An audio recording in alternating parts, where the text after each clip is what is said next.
사울이 주의 제자들에 대하여 여전히 위협과 살기가 등등하여 대제사장에게 가서 다메섹 여러 회당에 가져갈 공문을 청하니, 이는 만일 그 도를 따르는 사람을 만나면 남녀를 막론하고 결박하여 예루살렘으로 잡아오려 함이라. 사울이 길을 가다가 다메섹에 가까이 이르더니 호련히 하늘로부터 빛이 그를 둘러 비추는지라. 땅에 엎드려져 들음에 소리가 있어 이르시되, 사울아 사울아 내가 어찌하여 나를 박해하느냐 하시거늘, 대답하되 주여 누구시니이까? 이르시되 나는 내가 박해하는 예수라. 너는 일어나 시내로 들어가라.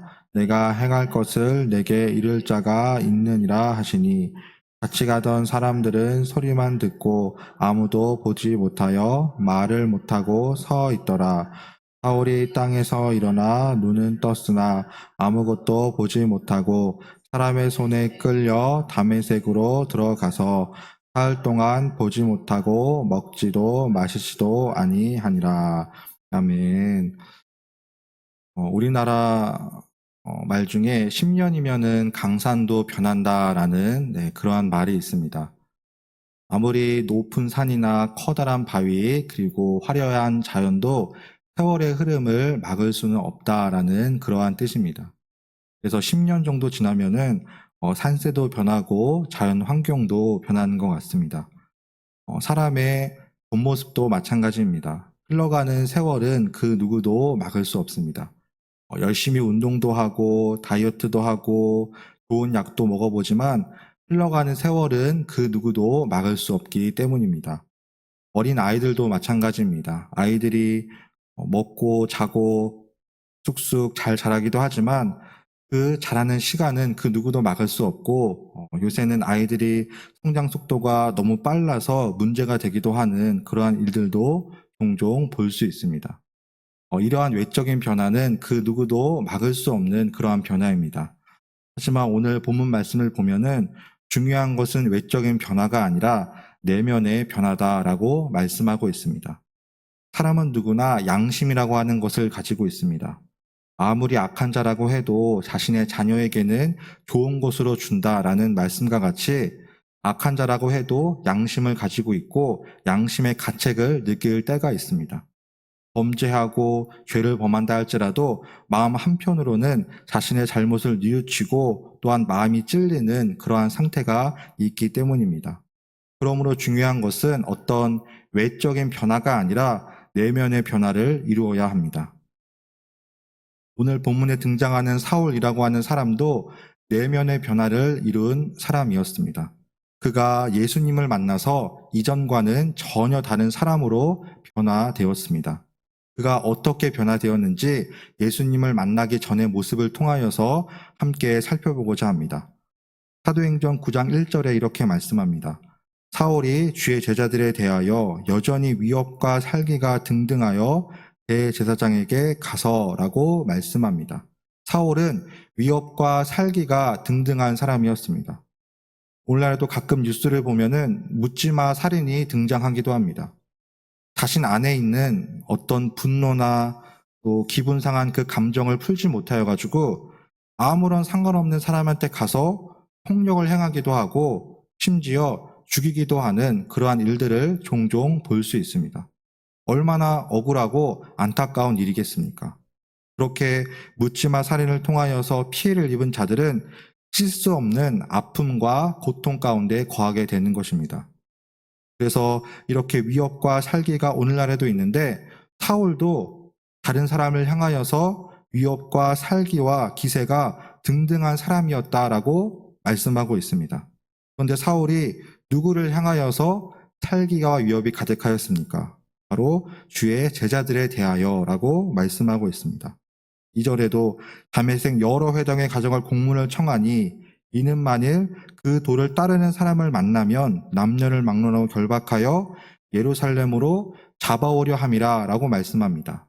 즉 사울은 그 도를 따르는 사람들, 예수 그리스도의 도를 믿고 따르는 사람들에 대한 불신과 혈기 그리고 그들을 향한 적대적인 감정을 가지고 있었습니다.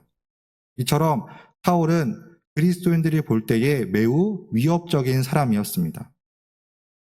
사울이 살았었을 당시에도 예수님을 믿는 사람들과 예수님을 믿지 않는 사람들이 극명하게 갈등하고 대립하였던 것을 볼 수가 있습니다.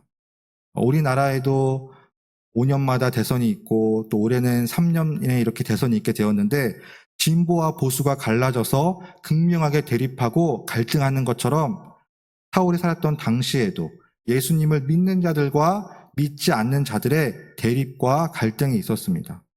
그런데 구약 성경을 보면은 그들은 다 똑같은 이스라엘 백성들이었습니다. 똑같이 하나님을 믿는 자들이었습니다. 그런데 무엇 때문에 그들이 갈라서게 되었습니까? 바로 예수가 참된 메시아냐, 예수가 메시아가 아니다. 이것을 가지고 두 진영으로 갈라지게 되었습니다. 즉 예수님이 하나님이 말씀하신 그 메시아가 맞고 그분 안에 참된 생명이 있음을 믿는 자들과 예수님은 메시아가 아니고 예수님 말고 또 다른 메시아를 기다리고 있는 사람들로 나누어지게 된 것입니다. 그래서 유대인들 사이에 이 믿음과 신앙의 문제로 극명하게 갈등을 겪게 되었습니다. 문제는 예수님을 믿지 않는 자들이 예수님을 믿는 자들을 핍박하고 대적하는 일이 갈수록 심해졌다라는 것입니다. 그 핍박과 갈등의 중심에는 사울이라고 하는 사람이 있었습니다. 사도행전 22장 4절에도 이렇게 말씀합니다. 내가 이 돌을 박해하여 사람을 죽이기까지 하고 남녀를 결박하여 옥에 넘겼노니 라고 사울이 자신의 행한 일을 고백합니다. 남녀를 막론하고 결박하여 예수님을 믿는 자는 모두 다 잡아서 옥에 가두는 핍박하는 그러한 모습을 보이고 있습니다. 예수 믿는 사람들이 무언가 잘못을 했겠습니까? 오히려 복음을 전하고 천국 복음을 증거하였습니다. 어려운 이웃들을 도와주고 예수님의 사랑을 실천하는 그러한 자들이 예수님을 믿는 자들이었습니다. 다른 사람에게 피해를 끼치거나 해를 가한 적이 전혀 없었습니다. 근데 예수님을 믿는다는 그 이유 하나만으로 초대교회 당시에는 수많은 핍박과 어려움과 고난이 있었습니다. 사울의 성장 배경을 살펴보아도 알 수 있습니다. 사도행전 22장 3절부터는 사도 바울이 자신을 소개하는데 그는 정통 유대인이었고 가말리알 선생의 문화 안에서 엄격한 율법의 교육을 받았다라고 고백하고 있습니다. 오늘날로 말하자면은 부잣집에서 고등 교육을 받으며 명문대를 나온 것과 마찬가지였습니다. 그러니까 너무나도 많이 알고 지식이 뛰어나다 보니까 자신이 알고 있는 것과 반대되는 것은 용납할 수가 없는 그러한 사람이었습니다. 즉 자신은 하나님을 잘 믿는 사람이고 예수 믿는 사람을 오늘날로 말하자면 이단이라고 생각하였습니다. 오늘날에도 기존 교회와 이단 사이의 갈등과 그리고 서로를 이렇게 인정하지 않는 분위기가 있는 것처럼 사울도 자신이 믿는 것이 진짜이고 그리고 예수를 따르는 자들은 이단이다라고 생각하기도 하였습니다. 오직 자신이 믿는 것만은 진리다라는 주장을 가지고 있었습니다. 하지만 초대교회 당시의 사람들은 베드로의 고백과 같이 주는 그리스도시요 살아계신 하나님의 아들이라는 고백을 가지고 믿음으로 교회를 세우고 모이기에 힘쓰며 나아갔습니다. 이럼에도 불구하고 계속해서 외부로부터 고난과 핍박이 심해지자 순교하는 사람이 등장하기 시작하였습니다. 사도행전 7장 59절에는 그들이 돌로 스데반을 치니 스데반이 부르짖어 이르되 주 예수여 내 영혼을 받으시옵소서라고 고백하고 있습니다. 스데반이 복음을 전하다가 돌에 맞아서 순교하게 되었습니다. 사울은 이 모습을 보고 매우 당연하게 생각하였습니다. 안타까운 죽음이 아니라 그가 잘 죽었다. 그가 마땅히 죽어야 할 사람이다 라고 생각하였습니다. 이처럼 사울이라고 하는 사람은 바늘로 찔러도 피 한 방울 나오지 않을 것처럼 그리스도인들을 향하여서 적대적인 감정을 가지고 있었습니다. 이처럼 도무지 변하지 않았을 것 같았던 사울도 예수님을 만남으로 말미암아 변화된 삶으로 나아가게 되었습니다. 사도행전 9장 3절에서 5절 말씀을 보면 사울이 예수님을 만나는 그러한 장면이 등장합니다. 3절에 사울이 길을 가다가 다메섹에 가까이 이르더니 호련히 하늘로부터 빛이 그를 둘러 비추는지라 라고 말씀합니다. 이 빛이 누구의 빛입니까? 바로 예수 그리스도의 빛이었습니다. 그 빛을 보았을 때에 사울은 순간적으로 장님이 되고 말았습니다. 그리고 땅에 엎드러지고 말았습니다. 하늘로부터 소리가 있어 이르되 사울아 사울아 내가 어찌하여 나를 박해하느냐라는 주님의 음성을 듣게 되었습니다. 사울은 누구십니까? 라고 물어봤을 때에 내가 박해하는 예수다라는 그의 음성을 분명히 듣게 되었습니다. 예수 믿는 사람들의 입장에서 본다면 사울은 없어져야 할 사람이었습니다. 그가 교회를 핍박하고 예수님을 믿는 사람들을 잡아오게 가두고 넘겼기 때문입니다. 그가 사라져야지만 아니면은 멀리 유배를 가야지만 교회가 더 성장하고 부흥할 수 있었습니다. 하지만 예수님의 선택은 어떻게 하였습니까? 그를 부르시고 그를 제자로 부르시고 만나시고 그를 변화시키시는 예수님의 모습을 볼 수 있습니다. 이러한 주님의 부르심은 구약 성경에 등장하는 모세의 부르심도 마찬가지였습니다. 모세는 이집트 왕자의 삶을 뒤로하고 광야에서 양을 치는 목동의 삶을 살았습니다. 하지만 모세가 그의 나이 80세가 되었을 때에 하나님께서 그를 부르셨습니다. 하나님이 볼 때에 나이는 숫자에 불과했기 때문입니다. 모세도 하나님의 부르심을 거부하고 저는 할 수 없습니다. 차라리 다른 사람을 부르십시오라고 거부하였지만 그 하나님의 부르심에 순종하며 나아갔습니다. 그러할 때 그는 출애굽하여서 이스라엘 백성들을 해방시켜서 약속의 땅, 가나안 땅으로 인도할 수 있었습니다. 하나님의 부르심과 선택은 오직 하나님의 주권에 달려있기 때문입니다. 사울도 마찬가지였습니다. 교회를 핍박하는 사람이었고 그리스도인들에게 원수와도 같은 사람이었습니다. 하지만 하나님은 그를 부르시고 변화시키시기를 원하셨습니다. 이것은 사울이 원한 것이 아니었습니다. 사울이 하나님을 만나기로 원한 것이 아니었고 전혀 그런 생각조차 가지고 있지 않았습니다. 하지만 하나님은 그 사울을 부르셨습니다. 그를 통하여서 복음을 증거하기 위함이었기 때문입니다. 이러한 하나님의 은혜와 부르심은 사울이 거부할 수 있는 것이 아니었습니다. 그가 거절한다고 해서 하나님의 은혜를 거부하거나 받지 않는 그러한 상황이 나타날 수가 없었습니다. 이러한 것을 불가항력적 은혜라고 합니다. 하나님의 주권으로 전적으로 그를 부르시고 세우셨기 때문입니다. 이처럼 사람이 보는 눈과 하나님이 보는 눈은 극명하게 다릅니다. 사람이 볼 때에는 저 사람은 죄인이고 부족한 사람이고 원수와 같은 사람이라 할지라도 하나님께서는 그를 통하여서 놀라운 계획을 가지고 있습니다.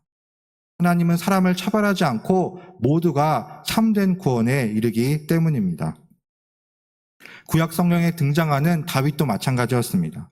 다윗은 이새의 아들 중에 막내였고 보잘것없는 사람이었습니다. 양을 치는 목동이었습니다. 사울의 뒤를 이어 이스라엘의 왕을 찾기 위하여서 사무엘 제사장이 이새의 집에 찾아갔습니다. 수많은 사람들을 보았지만 아무도 하나님의 마음에 합한 사람을 찾을 수 없었습니다. 하지만 사무엘이 다윗을 보았을 때에 그가 정말로 하나님의 마음에 합한 사람이다 라고 그를 세우게 되었습니다. 머리에 기름을 부어 이스라엘의 왕으로 삼게 되었습니다. 사람이 볼 때에는 보잘것없고 왜소하고 별 볼 일 없었지만 하나님은 다윗의 중심을 보고 그를 왕으로 세워 나라를 다스리게 하였습니다. 이처럼 하나님의 뜻과 사람의 뜻은 다를 수 있습니다. 하나님의 뜻을 간구하고 그 뜻대로 살게 해달라고 기도하며 나아가는 삶이 되시길 바랍니다. 나의 생각과 계획이 있고 또 내가 바라보는 시선과 어떤 나의 편견을 가지고 있다 할지라도 하나님의 계획과 하나님의 뜻은 그것이 아닐 수도 있기 때문입니다.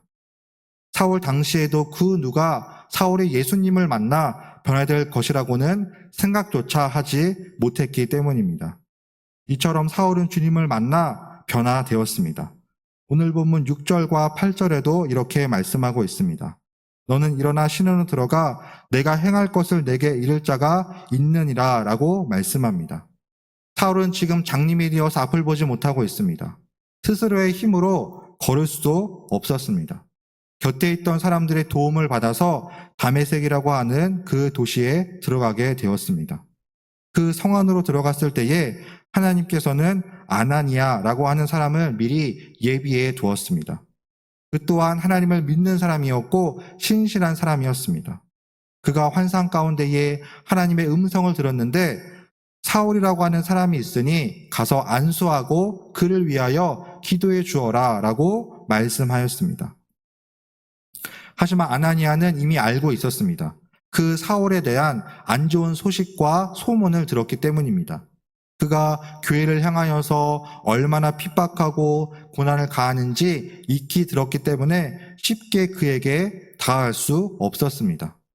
오늘날에도 어떠한 사람을 내가 직접 만나기 전에 그 사람에 대한 안 좋은 소문을 듣게 되면은 편견을 가지고 또한 부정적으로 바라보게 되는 것처럼 이 사울에 대한 절대적인 신뢰할 수 없는 그러한 마음을 가지고 있었습니다.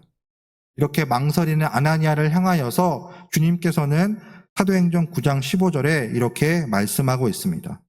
주께서 이르시되 가라, 이 사람은 내 이름을 이방인과 임금들과 이스라엘 자손들에게 전하기 위하여 택한 나의 그릇이라 라고 말씀합니다. 하나님께서 전적으로 그를 택하였기 때문에 너가 그 사람을 판단하고 정죄하는 것이 아니라 가서 나의 뜻대로 하라 라고 말씀하고 있습니다. 이처럼 하나님의 뜻에 전적으로 순종하는 것이 곧 하나님의 일입니다. 때로는 나의 계획과 나의 생각과 맞지 않는다고 해서 불순종하는 것이 아니라 그것이 하나님의 뜻이라면은 전적으로 순종하며 나아가는 삶이 되시길 바랍니다. 그렇게 하나님께 순종하며 나아갈 때에 하나님께 쓰임받을 수 있고 사울도 하나님의 택한 그릇으로서 참된 변화된 삶으로 나아갈 수 있었습니다. 주님께서는 그를 통하여서 수많은 사람들에게 유대인과 이방인들과 임금들에게 복음을 전하기 위하여서 그를 부르고 세우셨다라고 선포하였습니다. 이처럼 아나니아의 안수기도를 받고 눈이 띄어진 사울은 음식을 먹고 강건하여지고 또한 함께 제 아들과 함께 기도하고 믿음이 충만하여져서 복음을 전하는 사도로 쓰임받을 수 있었습니다. 또한 사울은 로마 시민권을 포기하게 되었습니다. 예수님을 믿음으로 말미암아 자신의 권리를 내려놓은 것입니다. 오늘날로 말하자면은 국회의원들이 가지고 있는 불체포 특권과 같았습니다. 당시에 로마 시민권을 가지고 있으면 함부로 해할 수도 없었고 감옥에 가둘 수도 없었습니다. 하지만 사울은 변화된 바울은 이것이 복음을 전하는 일에 방해가 된다면 그 모든 것을 내려놓고 온전히 주님을 따르는 순교의 자리, 헌신의 자리로 나아갔습니다. 그가 온전히 주님을 만났기 때문입니다. 이처럼 순간적으로 앞을 보지 못하는 장님이 되었지만 주님을 만남으로 말미암아 그는 변화된 삶으로 복음을 전하는 삶으로 나아가게 되었습니다. 그런데 이렇게 바울이 변화되자 그 전에 바울을 알고 있었던 수많은 사람들이 이 사실을 받아들이지 못하고 있었습니다. 겉으로는 똑같은 사람인데 이전과는 전혀 다른 그러한 삶을 살고 있기 때문입니다. 21절에도 사도행전 9장 21절에도 이렇게 말씀합니다. 듣는 사람이 다 놀라 말하되 이 사람이 예루살렘에서 이 이름을 부르는 사람을 멸하려던 자가 아니냐, 여기 온 것도 그들을 결박하여 끌고 가고자 함이 아니냐라고 말씀하고 있습니다. 분명 사울의 이전 모습을 다 알고 있었습니다. 하지만 어느 날 갑자기 복음을 전하는 모습을 보고 많은 사람이 당혹하고 당황하는 그러한 지경에 이르게 되었습니다. 사울은 이러한 방해와 의심에도 불구하고 끝까지 복음을 전하는 그러한 모습을 볼 수 있습니다. 이렇게 변화된 사울의 모습을 통하여서 하나님을 믿어서 예수님을 믿어서 변화된 베드로의 모습을 떠올릴 수 있습니다. 베드로 또한 마찬가지였습니다. 그는 예수님의 수제자였습니다.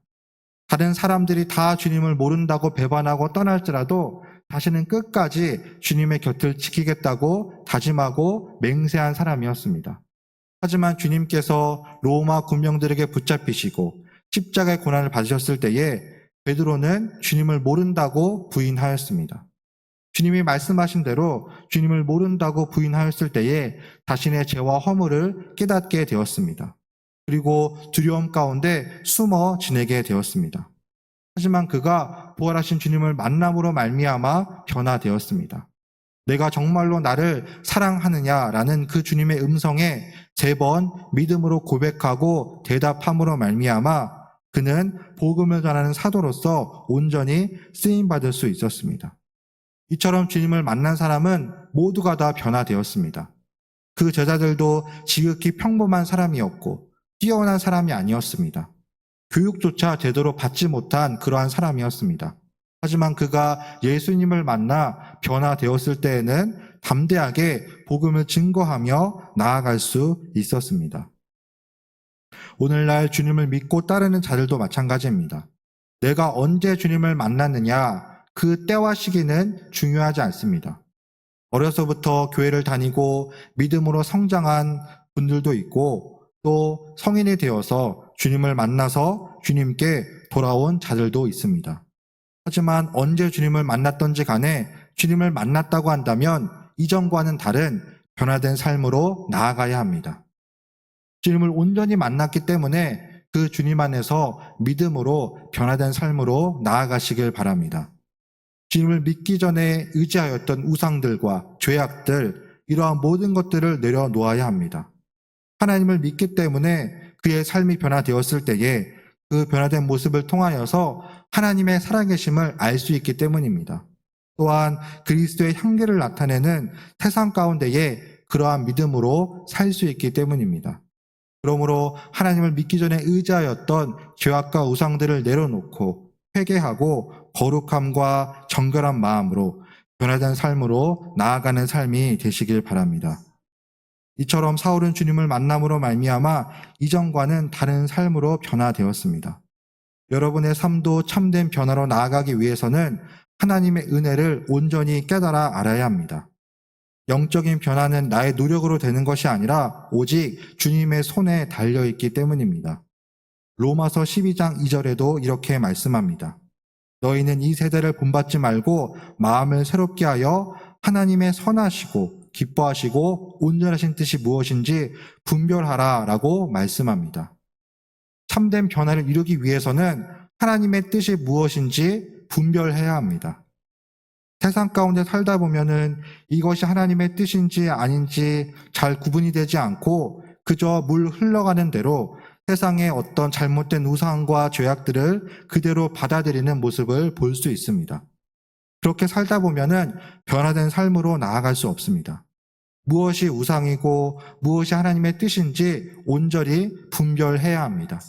그러기 위해서는 하나님의 말씀에 비추어서 지혜로 깨닫게 해달라고 간구하며 나아가는 삶이 되어야 합니다. 그것은 오직 하나님의 손에 달려있기 때문입니다. 사울이 살았던 당시에도 그 도시에는 각종 우상과 미신과 철학들이 넘쳐난 세상이었습니다. 그 가운데에 하나님의 말씀을 붙잡고 나아갔을 때에 분별하는 삶을 살 수 있었습니다. 오늘날에도 마약과 어떤 중독과 사회적인 혼란과 잘못된 사상으로 말미암아 여러 가지 혼란과 범죄가 많이 일어나고 있습니다. 이러한 세상 가운데에 하나님의 뜻을 온전히 깨닫고 참된 변화로 나아가시길 바랍니다. 또한 참된 변화는 교회 안에서뿐만 아니라 세상 안에서 하나님 나라의 백성으로 살아가는 삶입니다. 즉 하나님이 다스리고 통치하는 하나님 나라의 백성으로 삶을 살아야 합니다. 내가 속한 가정과 내가 속한 일터와 삶의 현장에서도 하나님의 뜻이 이루어지기 위하여서 살아가는 삶이 하나님 나라의 백성으로 살아가는 삶입니다. 분명 죽음 이후에는 영원한 천국과 지옥이 있습니다. 하지만 그 천국과 지옥으로 가기 전에 이 땅 가운데서의 삶이 있습니다. 영원한 천국을 바라보며 하늘의 시민권자로서 이 땅 가운데서도 천국 백성으로 살아가야 합니다. 늘 주님과 동행하며 믿음으로 살다가 영원한 천국에 이르는 삶이 하나님이 원하시고 뜻하신 참된 구원을 이루는 삶입니다. 즉 구원받았다라고 하는 것은 단 한 번에 이루어지는 것이 아니라 이 땅 가운데 살면서 점진적으로 이루어 가야 하는 삶입니다. 변화도 마찬가지입니다. 어느 한순간에 사람이 변하지 않습니다. 아픈 사람이 병원에 가서 주사를 맞고 약을 처방받고 감기가 낫는 것처럼 한순간에 변화되지 않습니다. 하나님을 믿음으로 말미암아 조금씩 나의 삶이 변화되고 그렇게 나아가는 것입니다. 그러한 삶을 살기 위해서는 십자가의 보혈을 의지하며 나아가시길 바랍니다. 내가 미처 깨닫지 못할지라도 하나님 앞에 범죄하고 여전히 죄악과 세상의 우상과 그러한 것에 머물며 살아가는 모습을 발견할 수 있기 때문입니다. 그러한 모든 것들을 멀리하고 하나님이 부르신 목적에 따라서 그 뜻대로 살아가는 삶이 되시길 바랍니다. 하나님이 하나님의 사람을 부르신 목적은 그를 변화시켜서 하나님의 뜻을 이루고자 함입니다. 어떤 부귀영화를 누리게 하기 위함이 결코 아닙니다. 구약시대 이스라엘 백성들도 마찬가지였습니다. 하나님이 그들을 부르신 이유는 그들을 통하여서 하나님의 살아계심을 나타내 보이기 위함이었습니다. 이스라엘 백성들이 로마 시대나 그 당시의 강대국처럼 수가 많고 강력한 나라가 아니었습니다. 인구도 적고 보잘것없는 그러한 백성들이었습니다. 하지만 하나님은 그들을 통하여서 이스라엘 백성들을 통하여서 하나님의 나라를 세워 가셨습니다. 그리고 다른 이방 민족들이 볼 때에 정말로 저 백성들을 통하여 역사하시는 하나님이 살아계시다라는 것을 깨달아 알게 하였습니다. 이처럼 하나님께서는 하나님의 선택받은 백성을 통하여서 하나님의 살아계심을, 영광을 나타내기를 원하십니다. 하나님께서 여러분들을 부르시고 세우신 것도 바로 하나님의 뜻을 나타내 보이기 위함입니다. 참된 변화로서 이 땅 가운데에 거룩한 삶으로 나아가시길 바랍니다. 그래서 온전히 주님만을 예배하고 복음을 증거하고 하나님께 쓰임받는 삶이 되시길 바랍니다. 오직 주님의 은혜를 힘입어 참된 변화로 나아가는 온전히 쓰임받는 모두가 다 되시길 주님의 이름으로 축복합니다. 기도하시겠습니다.